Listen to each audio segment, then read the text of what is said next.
नेकपा एमाले भित्र अध्यक्ष केपी शर्मा ओलीमाथि नेतृत्व छाड्न दबाव बढेको छ। विगतमा साथ दिएका नेताहरू समेत अब अध्यक्ष ओलीले पार्टी पुनर्गठनको लागि मार्ग प्रशस्त गर्नुपर्ने पक्षमा उभिएका छन्। जेनजी आन्दोलनबाट उत्पन्न परिस्थितिको जिम्मेवारी लिँदै उनले विश्राम लिनुपर्ने मत बढेको छ। पुनर्गठन र हस्तान्तरणको मुद्दा सम्बोधन हुने गरी एमाले अर्ली महाधिवेशनमा जाने भएको छ। अब प्रश्न उठ्छ, के अध्यक्ष ओली पार्टी नेतृत्व छाड्न तयार होलान्? के जेनजी आन्दोलनको जिम्मेवारी लेलान्? जेनजी आन्दोलन पश्चात विकसित परिस्थितिबारे उनको बुझाइ के छ? एमाले सचिवालय बैठकमा के भयो? यिनै सन्दर्भमा आजको चर्चा अघि बढाउनेछौँ। नेकपा एमालेमा केपी शर्मा ओली ब्रान्ड फेस हुन्। उनी यति शक्तिशाली थिए कि एमाले र उनलाई छुट्याएर हेर्न मिल्दैन थियो। एमालेमा उनको विरुद्धमा बोल्ने हिम्मत सायदै कसैमा हुन्थ्यो। यदि कसैले उनको विरुद्धमा बोल्ने आड गरे भने उसको राजनीतिक भविष्य धरापमा पर्थ्यो। ओली एमालेको नेतृत्वमा आएपछिको इतिहास हेर्दा यही देखिन्छ। एमालेको सबैभन्दा लामो समय नेतृत्व सम्हाल्ने नेता माधव नेपाल हुन्। सङ्गठन स्थापित गर्न उनको महत्त्वपूर्ण भूमिका रह्यो। पार्टीमा ओलीलाई टक्कर दिन सक्ने नेता उनी मात्र थिए। तर ओली नेतृत्वमा पुगेपछि वरिष्ठ नेताहरू माधव नेपाल, झलनाथ खनाल, वामदेव गौतम एमालेबाट बाहिरिन पुगे। पार्टीमा बचेका भीमराव ओलीलाई टक्कर दिने अन्तिम नेता बने। महाधिवेशनमा ओलीलाई चुनौती दिए। महाधिवेशन सकिएपछि उपयुक्त मौकामा उनको सदस्यता समेत ओलीले खोसिदिए।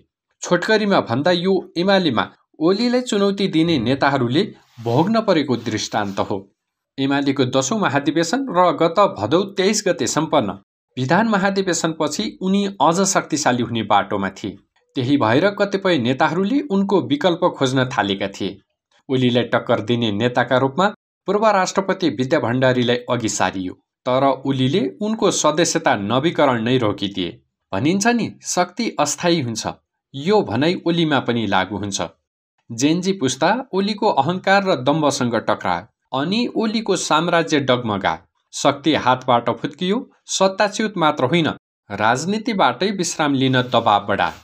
भदौ 23 र 24 गते भ्रष्टाचार विरुद्ध सुशासनको माग राखेर जेनजी पुस्ताका युवाहरू शान्तिपूर्ण प्रदर्शनका लागि सडकमा निस्किए। 23 गते माइतीघर मण्डलादेखि बानेश्वरसम्मको बाटो र देशका धेरै मुख्य सहरहरूमा युवाहरूले प्रदर्शन गरे। विरोध प्रदर्शन केही उत्तेजित हुन पुग्यो। नियन्त्रण लिने नाममा तत्कालीन ओली सरकारले गोली बर्सायो। 23 गते नै बानेश्वर क्षेत्रमा मात्रै 17 सहित 19 जना युवाको मृत्यु भयो। त्यसपछि आन्दोलन थप आक्रोशित हुन पुग्यो।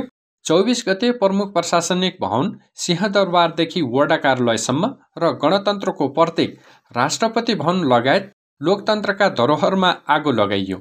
जेल तोडिए। 15,000 माथि कैदीहरू बाहिर निकालिए। न्यायालय खरानी बनाइयो। राजनैतिक दलहरूका पार्टी कार्यालय, निजी घरहरू, व्यापारिक भवन, उद्योगहरू तोडफोड, लुटपाट र आगजनी भयो। आन्दोलन चर्किएपछि ओली सत्ताच्युत हुन पुगे। सुरक्षाको लागि उनलाई नेपाली सेनाले शरण दियो।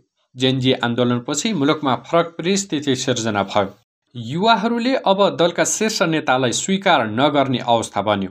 यदि तिनै नेताहरू नेतृत्वमा निरन्तर रहे दल नै विघटनमा जाने खतरा बढ्यो। एमालेका निर्विकल्प प्राण फेस केपी शर्मा ओलीको लागि पार्टीभित्रै सङ्कट निम्तियो। विगतमा उनलाई दह्रो समर्थन दिएका नेताहरूले पनि उनीमाथि प्रश्न उठाउन थाले। देश सञ्चालन गर्ने कार्यकारी प्रमुख प्रधानमन्त्रीलाई यति ठूलो घटनाबारे किन पूर्व सूचना भएन? मुलुकको बदलिँदो परिस्थितिमा शुक्रबार नेकपा एमालेको सचिवालय बैठक बस्यो, जहाँ बहुमत पदाधिकारी ओलीको विरुद्धमा उभिए। बैठकमा जेनजी आन्दोलनका घटनाप्रति नैतिक जिम्मेवारी लिँदै र कमजोरी स्वीकार गरेर अध्यक्ष ओलीले पार्टीको नेतृत्वबाट मार्ग प्रशस्त गर्नुपर्ने प्रस्ताव आयो। विरोधी स्वर सुन्न नसक्ने छवि बनेका सर्वशक्तिमान ओली बैठकमा आफ्नो बचाउ कसरी गर्ने भन्ने ठाउँमा आइपुगे। बहुसङ्ख्यक पदाधिकारीले नीति, नेतृत्व र कार्यशैलीको पुनर्गठन मार्फत नेतृत्व हस्तान्तरण गरेर जेनजी आन्दोलनको भावना सम्बोधन गर्नुपर्ने विचार राखेपछि दबावमा आएका ओलीले मङ्सिरको अन्तिम साता पार्टी महाधिवेशन गर्ने प्रस्ताव गरे। यसरी एमालेले 1 वर्ष अगाडि नै पार्टीको 11औं महाधिवेशन गर्ने निर्णय लिन पर्यो। महाधिवेशनको मिति भने आउँदो केन्द्रीय कमिटीको बैठकबाट निर्धारण हुनेछ। पार्टी एकता सुदृढ गर्नुपर्ने र वर्षौं लगाएर स्थापित गरेका लिगेसीहरूलाई रक्षा गर्नुपर्ने भन्दै बैठकमा ओलीले आफ्नो बचाउ गरे। तर यहाँ रोचक कुरा के छ भने ओलीले महाधिवेशनबाट पुनः चुनिएर अर्को एक कार्यकाल अध्यक्ष बन्ने चाहना व्यक्त गरेको भनिन्छ। तत्कालै नेतृत्व छाडिहाल्ने पक्षमा उनी छैनन्। त्यसको प्रष्ट सङ्केत सचिवालय बैठकमै उनले गरेको बताइन्छ। यसअघि भदौ 22 गते सकिएको एमालेको विधान महाधिवेशनले उमेर हद र कार्यकारी पदको कार्यकालको सीमा हटाएर ओलीलाई तेस्रो कार्यकालका लागि अध्यक्ष बन्ने बाटो खुल्ला गरिसकेको छ। एमालेमा एउटा समूह ओलीको विकल्पमा पूर्व राष्ट्रपति विद्यादेवी भण्डारीलाई पार्टी नेतृत्वमा ल्याउन चाहन्छ। तर ओलीले पूर्व राष्ट्रपति भण्डारीलाई सक्रिय राजनीतिमा आउनबाट हर हालतमा रोक्ने अडान लिएका छन्। जेनजी आन्दोलनका घटनाप्रति नैतिक जिम्मेवारी लिने सवालमा उनी संवेदनशील देखिँदैनन्। बरु उल्टै नाति पुस्ताको सङ्घर्षलाई हाँकाहाँकी अवमूल्याङ्कन गरिरहेका छन्। उनका अभिव्यक्तिहरू सुन्दा आभास हुन्छ जेनजीको आन्दोलन आवश्यक थिएन, बेमौसमी बाजा थियो। आन्दोलनले बनाएको अन्तरिम सरकारप्रति त उनले रोष नै व्यक्त गरे। उनले भनेका छन्, अस्ति एउटा सडक तमासा गर्नुभयो, पासपोर्ट रोका गर्ने तमासा। सुशीला कार्कीको डरले ओली गुटुङटुङ भाग्छ भन्ने लागेको होला। यो हाहाहुहुमा बनेको सरकारसँग डराएर केपी ओलीले देश छोड्छ? उनी यतिमै रोकिँदैनन्। लोकतन्त्रको जग भत्काउने शर्तमा सुशीला कार्की प्रधानमन्त्री बनेको आरोप लगाउँछन्। यद्यपि ओलीकै सिफारिसमा पूर्व प्रधान न्यायाधीश कार्कीको नेतृत्वमा सरकार गठन भएको बताइन्छ। एमालेले संसद पुनर्स्थापनाका लागि नेतृत्व लिने र अहिले भएको प्रतिगमन विरुद्ध एकजुट हुने निर्णय समेत गरेको छ। उपमहासचिव प्रदीप ग्यावालीका अनुसार लोकतन्त्र, संविधान र राष्ट्रियताको रक्षाका लागि संसद पुनर्स्थापना गर्न सर्वोच्च अदालत जाने र सँगसँगै जनपरिचालनको कार्यक्रमको प्रस्ताव केन्द्रीय कमिटी बैठकमा लगिनेछ। यहाँ एमाले जिम्मेवार र सतर्क हुनुपर्ने आवश्यक देखिन्छ। ओलीमा सत्ताच्युत हुँदाको छटपटी चर्को छ।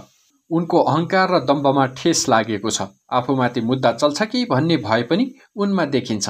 त्यसैले अहिले ध्यान दिनुपर्ने प्रमुख विषय राजनीतिक मुठभेडतिर नजाओस् भन्ने हो, जसमा सरकार र दलहरू दुवै पक्ष जिम्मेवार बन्नुपर्छ।